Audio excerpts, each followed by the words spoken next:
Cette semaine, à Entretien avec un guerrier, on a reçu Monsieur Lazare Pouchard.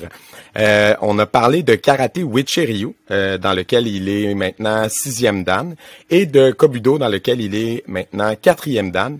C'est un collègue français et c'est quelqu'un de super intéressant. Ça nous a permis de développer un peu plus sur le Kobudo, les différentes armes, les aptitudes que ça développe. Puis, Monsieur Pouchard a une vision des arts martiaux qui était intéressante, rafraîchissante. C'est un point de vue qu'on n'avait pas entendu beaucoup.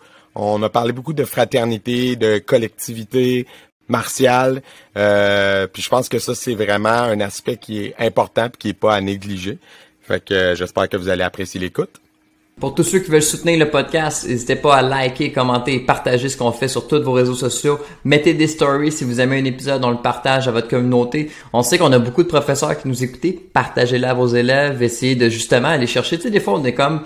Nos élèves, je trouve qu'ils pratiquent beaucoup, mais ils manquent de couches, de layers. Ben, en écoutant des conversations sur les arts martiaux, ben, c'est là que tu vas chercher une réflexion de plus. Ben, c'est ce qu'on a fait avec le podcast. Donc, partagez-le à vos élèves quand vous trouvez que c'est une bonne conversation. Et sinon, si vous aimez encore ça un peu plus, puis à chaque semaine, vous aimez ce qu'on fait, puis vous voulez d'avance, puis du contenu exclusif, allez nous encourager sur notre Patreon. Il y a plusieurs niveaux qui vous amènent plusieurs types de bonus. Donc, allez voir. Et sur ce, les commanditaires. L'épisode de cette semaine est une présentation de Midi Santé.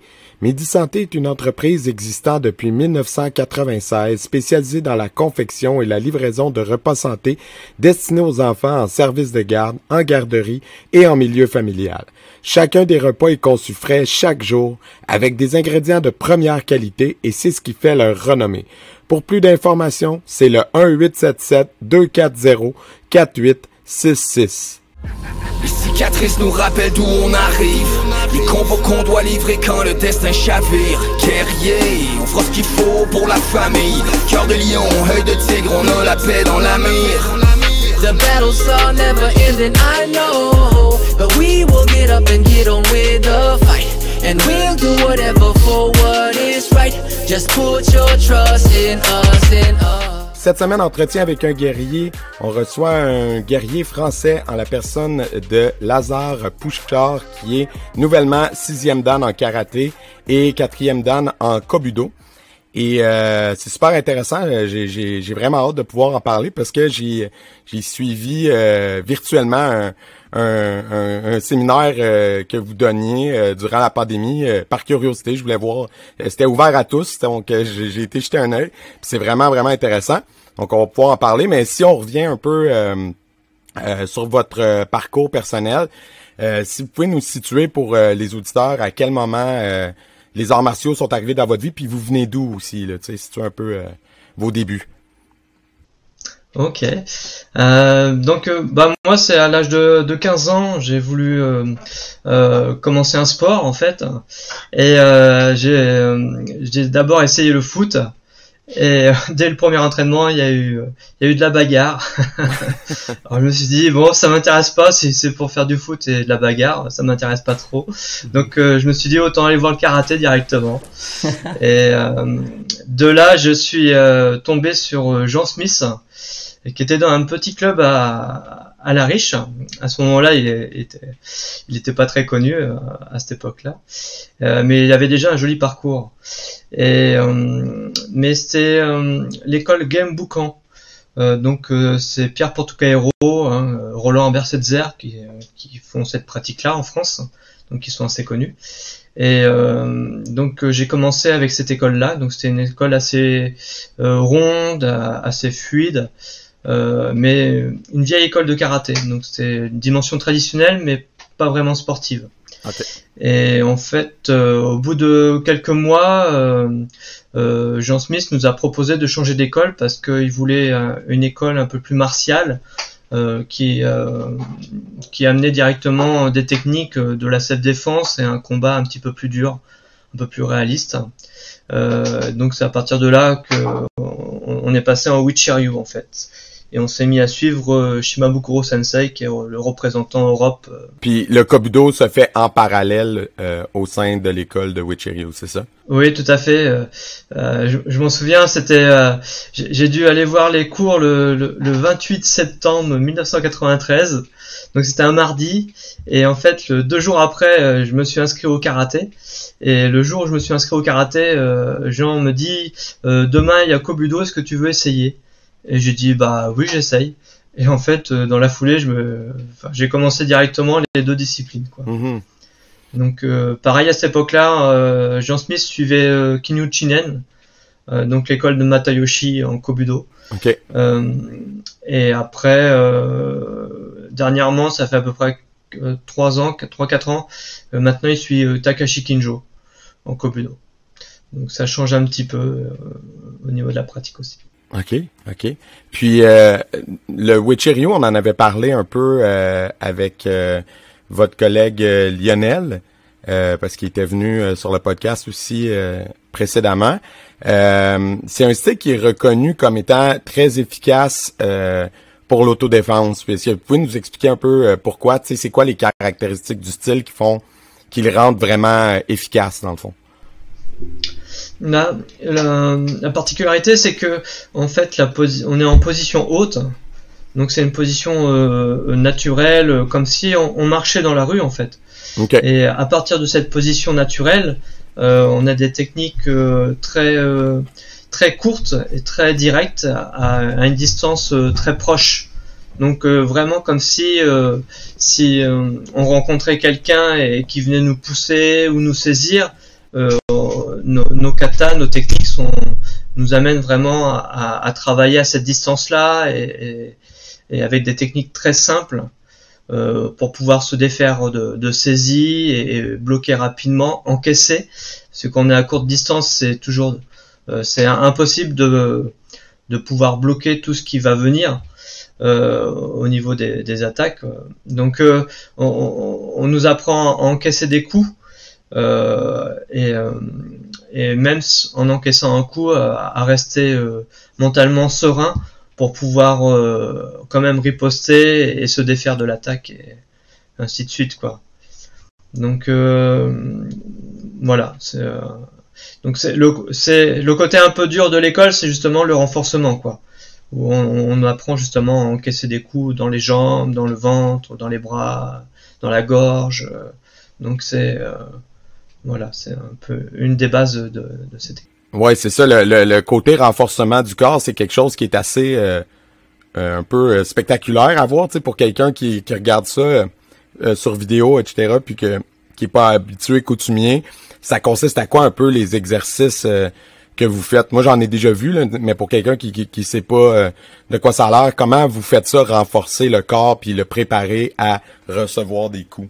Oui, tout à fait. Bah, c'est de l'extérieur, c'est toujours un petit peu violent, on va dire, ouais. Quand on regarde de l'extérieur. Quand on est à l'intérieur, en fait, c'est beaucoup moins violent. On pourrait presque des fois dire, à deux, on fait un massage.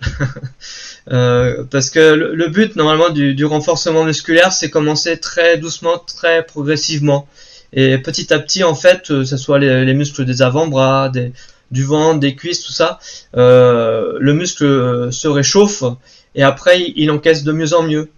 Et avec la pratique, la fibre musculaire, en fait, se densifie.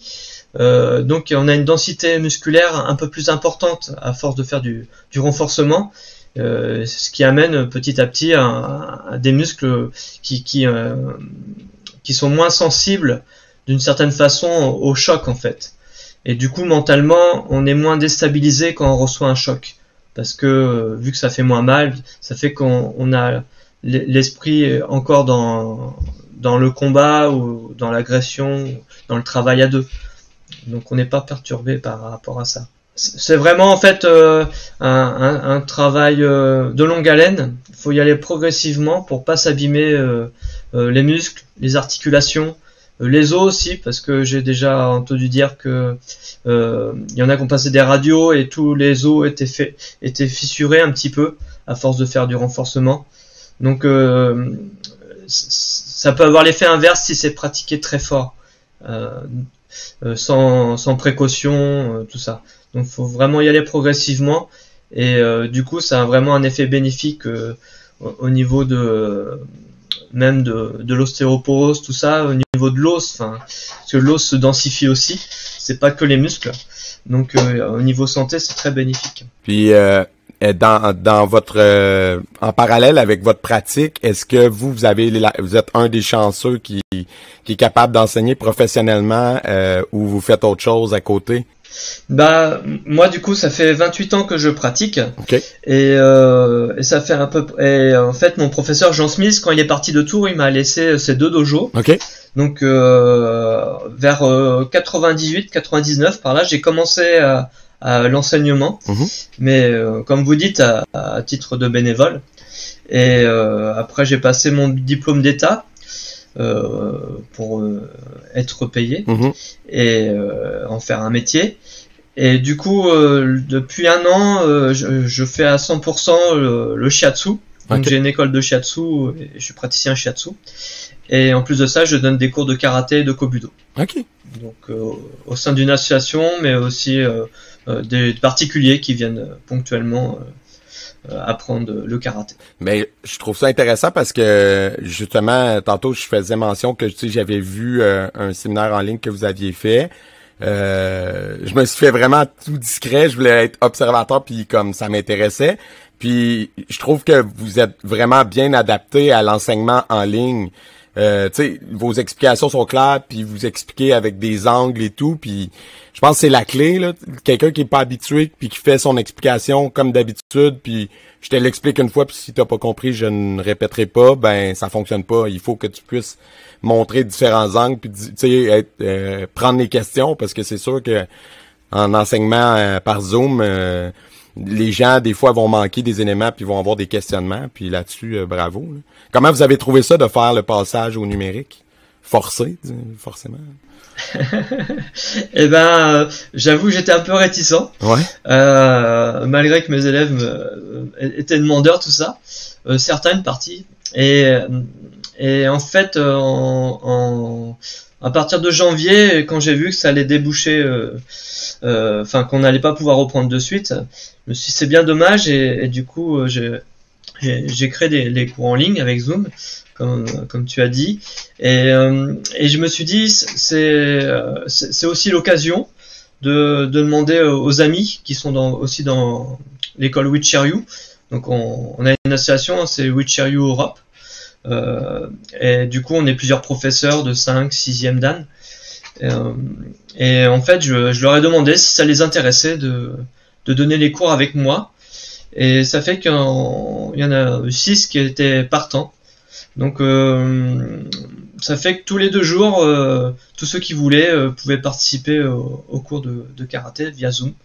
Donc c'était très intéressant pour les professeurs.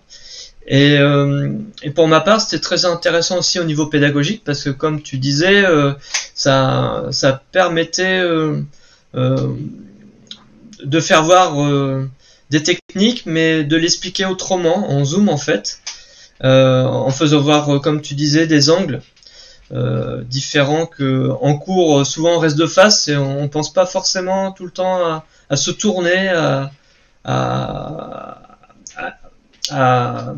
bouger en fait en même temps qu'on parle. On reste toujours de face.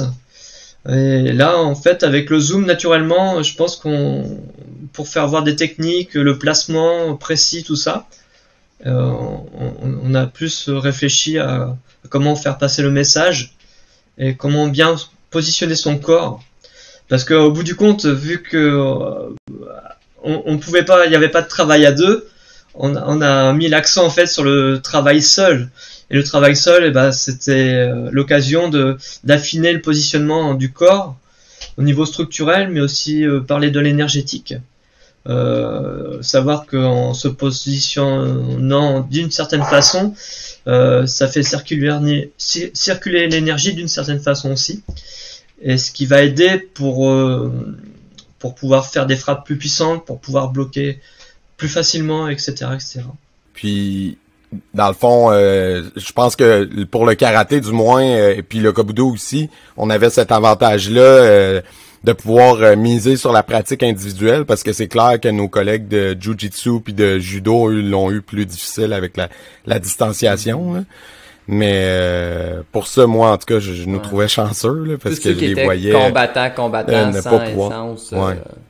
de l'art, tu sais. Nous, c'est Ouais. ça, les élèves peuvent continuer à faire des katas, ou tu sais, on parlait en début de podcast, avant le podcast des open form, tu sais, c'est le temps de pratiquer justement, là. T'as 1 an et demi, que d'habitude, c'est qu'un athlète professionnel qui a ce temps-là pour se développer sans contrainte, sans rien, là, tu sais. Là, il y avait de l'école, mais au début, ils ont eu un 6 mois, là, que tu pouvais travailler sur toi-même, là, c'est ça, là. Avec tu pouvais rien te du tout. développer, là. Mais il fallait prendre la chance qu'on avait et non s'asseoir et écouter Netflix, tu sais. Ouais. C'était les choix. J'avais une question concernant le kobudo. Je voulais vous entendre. Nous, moi et Jérémy, on pratique aussi les armes dans notre pratique, mais pour quelqu'un qui vous parlerait puis qui vous voit pratiquer le tonfa, le sai, le bo, puis qui serait sceptique, puis dit mais à quoi ça sert dans une pratique martiale moderne? Disons, c'est quoi votre réponse à vous, à ces gens-là? Bah déjà il y a le tout simplement il y a le fait de venir dans un club, donc on est avec des personnes, donc c'est sympa parce que c'est petit à petit les gens dans la pratique c'est une famille, donc c'est toujours un plaisir de se voir ensemble et d'en chier des fois et passer un moment un peu dur, tout ça. Ouais. Après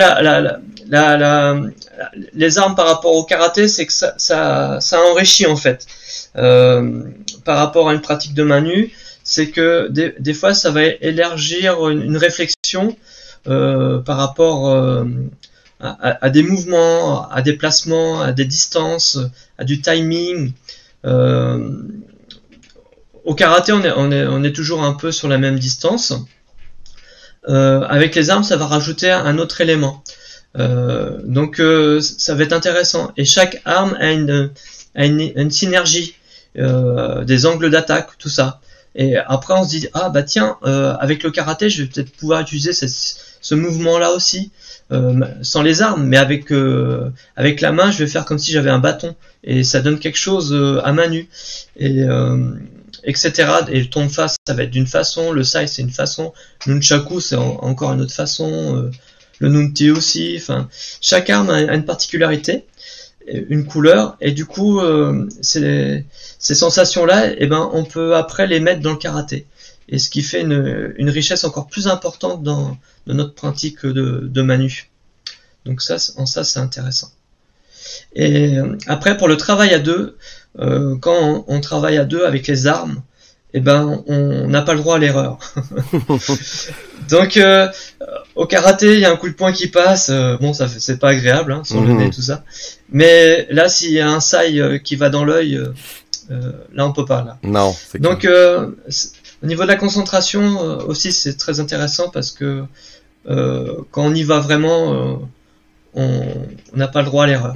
Donc ça doit être. Il y a cette dimension-là aussi. Moi, j'imagine des fois dans les passages de tests, les examens, des fois c'est là que les accidents arrivent parce que c'est là que la fatigue embarque après 4, 5, 6 heures.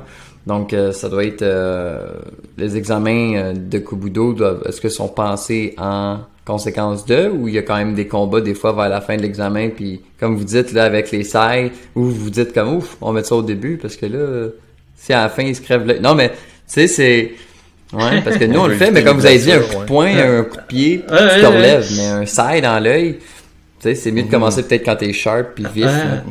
Oui, parce qu'après mais le reste si on a un sai dans l'œuf dès le début du passage de grade, il reste à l'autre œil pour faire l'examen. Ouais, c'est ça. Là. C'est plus gênant. Non. Oui. Bon, en fait, il y a pas trop de pour tout ce qui est combat. En Kobudo, on va utiliser en fait des bows en mousse. Des bows en mousse, des tonfa en mousse, des nunchaku en mousse, tout ça. Pour le combat.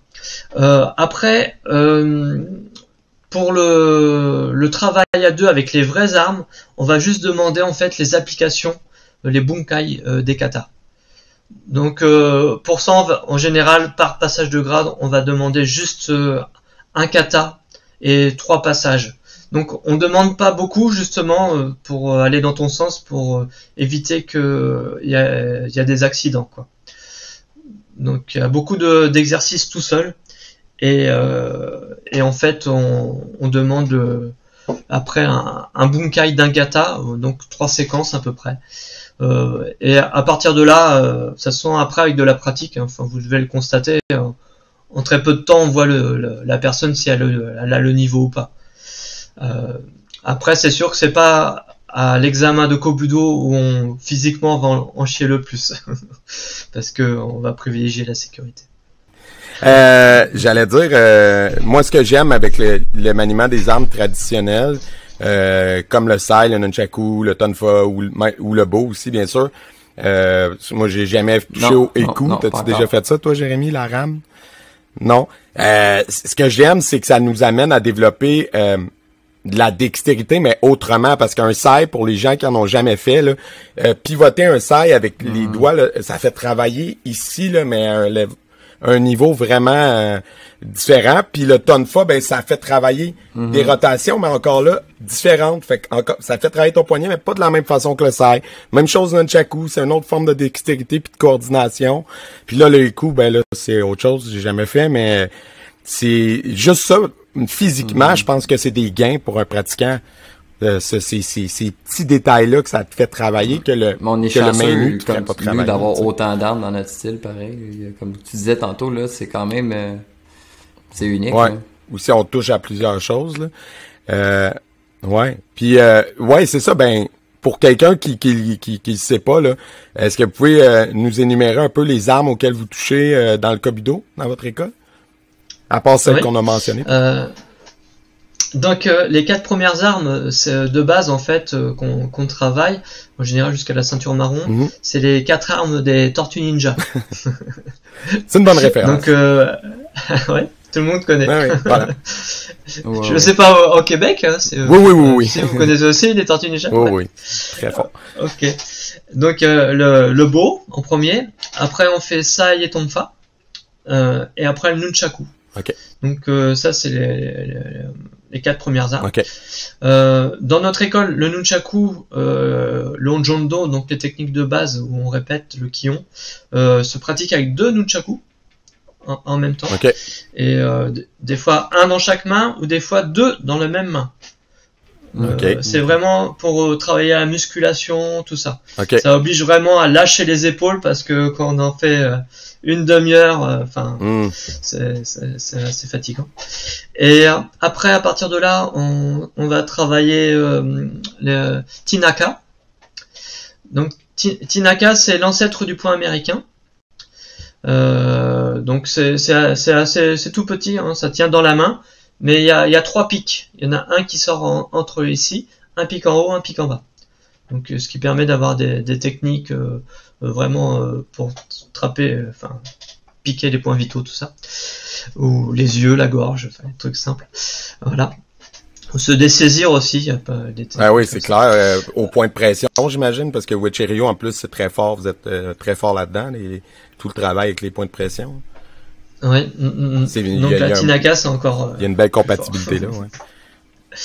Après, il y a la rame. Okay. Donc eku. Ouais. Voilà. Les kama. Et il y a aussi l'onunti. Les kama aussi. Donc les fossiles. Hein. Ouais. Il y en a 2. Et l'onunti. Ouais. Donc c'est un bâton avec un sai au bout. Ok. Mais le sai, il est pas en trident, il y a une dent qui va vers le bas. Donc ça fait un S plus une pique. Okay. Donc c'est une arme qui est assez longue. Ouais. Voilà. Et puis, j'imagine que ça va avec le grade ou l'expérience, les armes et les formes. Ouais, il y a une gradation, les 4 premières, puis ensuite, c'est quoi? C'est-tu distancé ou vous travaillez les 4 premières vraiment longtemps avant d'en avoir d'autres? Bah, on travaille les 4 premières jusqu'au ceinture marron Et après, on continue toujours à travailler ton face, side, tout ça. Mais à partir de ceinture bleue, ceinture marron, donc premier, deuxième Q, c'est à partir de là que on introduit des armes supérieures. Donc comme les Kama, les Tinaka, ça va être les premières armes. À partir de Shodan, ceinture noire, il va y avoir la rame qu'on va écouper. Et après deuxième, troisième dan, l'Onunti. Arrivé marron, noir. Ouais. De blanc ou de blanche à noir, ouais. Blanche à noir. Chacun son chemin. Après, combien d'années c'est difficile parce que entre la personne qui s'entraîne 2 heures par semaine et puis quelqu'un qui va en faire 8 heures par semaine. Donc, mais on va dire pour quelqu'un qui fait 2 entraînements par semaine, faut compter à peu près 3 ans. Comme au Québec, la moyenne, ça va s'en est vers ça, 3-5 ans, là, avec la Dan. Ouais, ça se ressemble. Après, la plupart des gens qui font Kobudo, souvent ils ont une pratique de karaté ou autre chose à côté. Ah ouais, c'est clair. C'est rare que ceux qui font du Kobudo font que du Kobudo. Ça arrive, mais c'est pas souvent. Donc ils arrivent avec une expérience de des fois 10-15 ans de bagage dans d'autres styles. Là, ouais. Donc ça fait que c'est aussi pour ça que souvent que ça va plus ils progressent assez vite aussi. Ah ouais, c'est ça. Quelqu'un qui arriverait avec zéro expérience martiale puis dit je vais faire du Kobudo, il y a peut-être un apprentissage de plus là, qui doit rentrer avant. Ouais, souvent, il faut 2 ans de plus pour arriver à la ceinture. Ouais, logique, là, ça a du sens. Puis, je voulais vous entendre, parce que vous pratiquez Wichiryu, puis on l'a dit, c'est reconnu pour son côté autodéfense, puis vous faites aussi du Kobudo.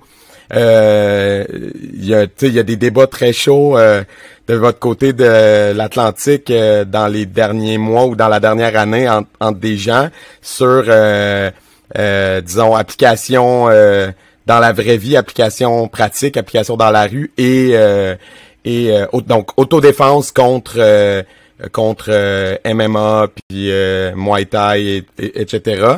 Vous voyez ça comment l'espèce de clivage arts martiaux traditionnels, sport de combat, vous positionnez où dans ce débat-là?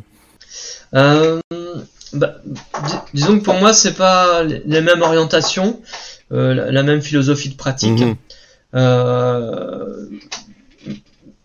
Pour ma part, si je voudrais vraiment être très fort, je ferais pas du karaté Wichiryu. Si le MMA, je pense que, ceux qui veulent faire du MMA, pour le MMA, c'est très bien.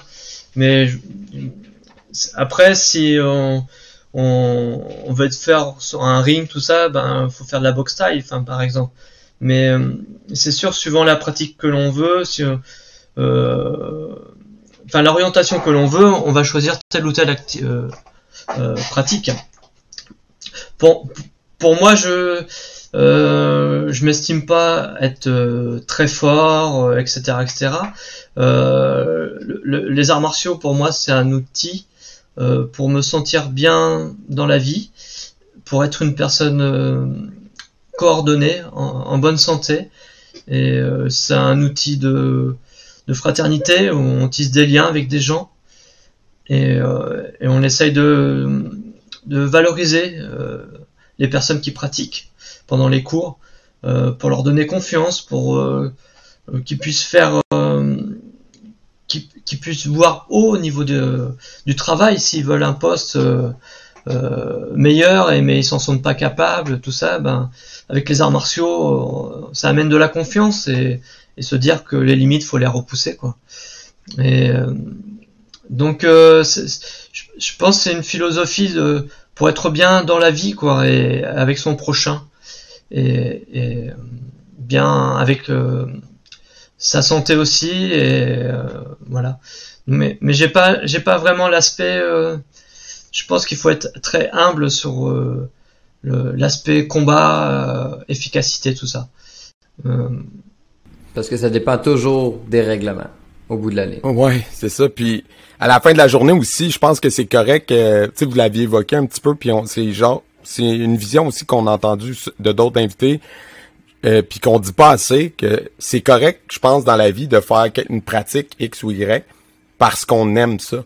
parce que ça nous apporte du plaisir, parce que évidemment que le maniement de la rame en 2021, il y a personne qui va se défendre dans la rue avec une rame, à part peut-être dans les provinces maritimes du Canada, là. Mais en Gaspésie, mais sinon c'est pour développer d'autres choses. Puis ce que vous disiez, c'est totalement vrai aussi. Puis ça aussi, il y a un autre invité qui l'avait dit dans un autre style complètement. Il disait, tu sais, moi je suis fonctionnaire. Puis les arts martiaux, ça m'a amené aussi beaucoup de capacité à faire face à des fois peut-être des collègues ou des supérieurs hiérarchiques qui te traitent pas correctement, puis d'être capable de s'affirmer puis de se défendre verbalement aussi. Puis la force intérieure, la force d'être capable de s'exprimer puis de se défendre verbalement peut désamorcer beaucoup de situations qui auraient pu virer à l'agression physique. Puis que si t'as juste tout le temps développé tes capacités physiques, mais t'as jamais travaillé ce qui est là et ce qui est ici, ben peut-être que toi, tu vas tout de suite être allumé puis partir avec les poings et ça va mal finir. Tandis que la personne qui a développé une pratique martiale totale va avoir, oui, la capacité de se défendre, mais aussi la capacité de stand son ground, de s'affirmer puis de désamorcer aussi. Je pense que c'est important puis on le dit pas assez. Ouais. Moi, ce que je trouve... Ça amène une posture, en fait. Ouais. Moi, ce que je trouve pertinent, c'est que vous parlez tout le temps de la fraternité qu'il y a au dojo. Puis je trouve que des fois, ça, c'est overlook, ça va trop vite. Puis c'est ce que Alex Barry mettait l'emphase de... C'est ça que les enfants viennent chercher. C'est pas à kicker des culs, apprendre à donner des coups de poing d'en face. Ils viennent fraterniser, développer des liens. Comme ça, quand ils arrivent à l'école, le petit kid de karaté là-bas, c'est rendu mon ami. Puis ben là, déjà là, t'es plus une cible parce que t'as des amis, exactement. Mais ça, je trouve que des fois, c'est pas assez dans la tête des gens, des fois, ça. Mais je trouve que c'est beau. Vous en parlez souvent, la fraternité, c'est le but aussi. C'est pas juste de venir apprendre, non. C'est de venir voir des amis ou à la fin de la journée aussi, là. De se sentir bien au dojo. Moi, je me sens tout le temps bien. Des fois, là, je disais ça quand j'étais jeune, puis j'allais pas bien, c'était moyen. Là, j'arrivais au dojo, là, je me sentais automatiquement super bien. Puis, tu sais, je m'en allais faire des push-ups, je m'en allais courir, je m'en allais me faire frapper. Oui, mais je me sentais super bien, j'étais avec mes amis, j'étais dans mon élément, j'avais une mauvaise journée à l'école, ben j'étais heureux d'arriver au dojo, même si je savais que ça allait être 1h30, 2 heures d'entraînement, ben j'étais content, tu sais.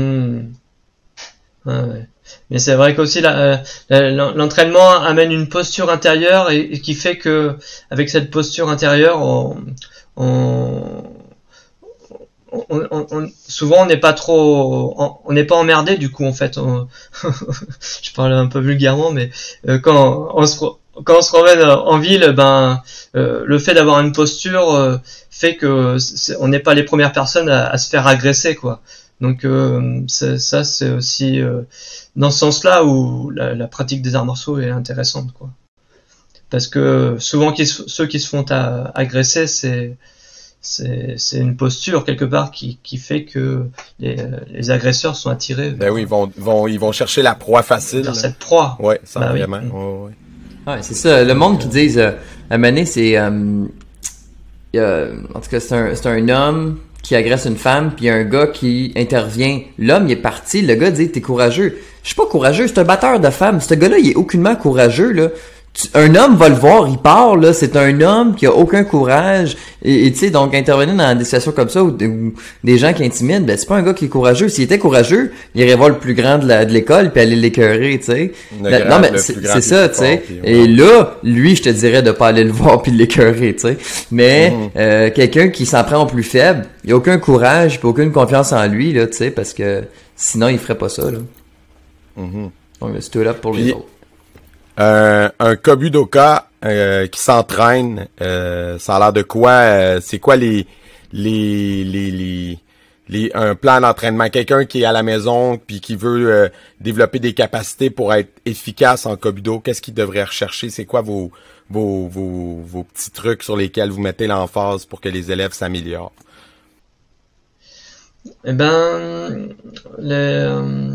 C'est faire en sorte que le mouvement soit coordonné avec le déplacement, pour que tout le corps travaille ensemble. Donc, ce qu'on va demander souvent, c'est de se filmer, et comme ça on peut se regarder soi-même, et on voit si l'appui du pied arrive en même temps que la fin de la frappe, pour que le transfert de poids se fasse en même temps que la frappe. Pour que dans la frappe, il y a la participation de tout le corps.